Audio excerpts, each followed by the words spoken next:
Gisa natin sa bawang sibuyas. Ayan. Tapos gumamit ako ng dilata. So, itong dilata na to ay mukhang branded. So, hindi ko maipakita yung kanyang tatak. Ayan. So, gumamit talaga ako. Pero baboy siya, guys. Ayan.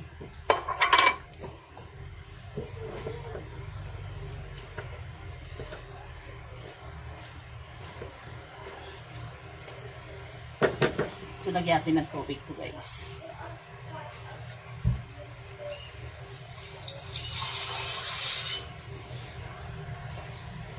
Lagyan natin ng tubig. Ayan. Ayan.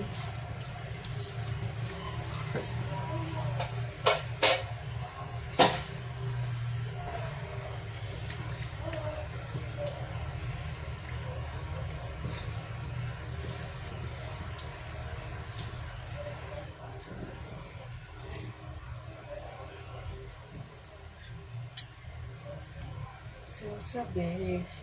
Ayan. So, lagyan natin ng paminta. Ayan.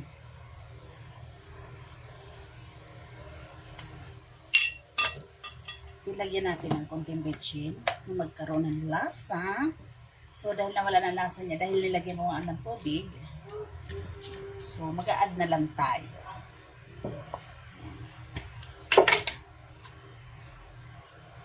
Ayan.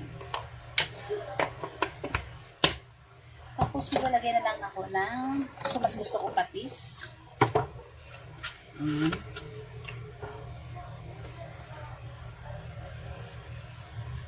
Kunti lang, magkaroon na ng lasa. Dandahan sa paglagay kasi baka umalat. Ayan. Guys, sumusuporta po sa akin dyan, sa nag-subscribe sa akin. Mag-iwan lang kayo ng message.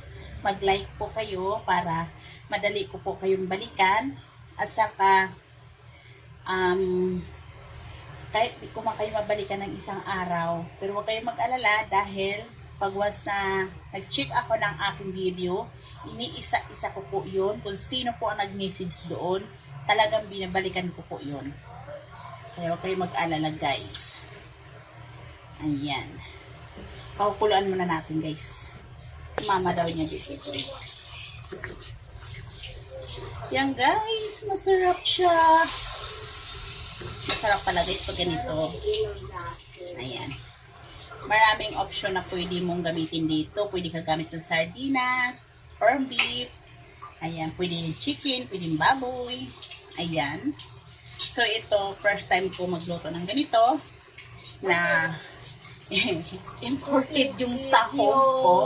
So, binigay lang siya. Ayan. Binigay lang siya na dilata. So, galing sa abroad. So, sinahog ko siya dito sa sayote. Ay, huwag maglaro ng tubig.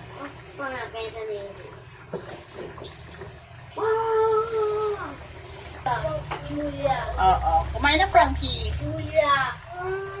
Uy, kumain na, ha? Frank, kain at may pasok. Kain na at may pasok.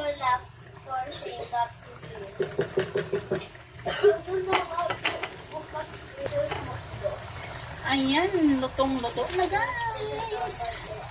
Ayan. Okay na siya guys. Luto na. Okay. Please support po, subscribe, mag-like po at mag-message lang po para madali ako po makapag-respect sa inyo. Ayan, please support. Full support po. Ayan. Thank you. Bye-bye.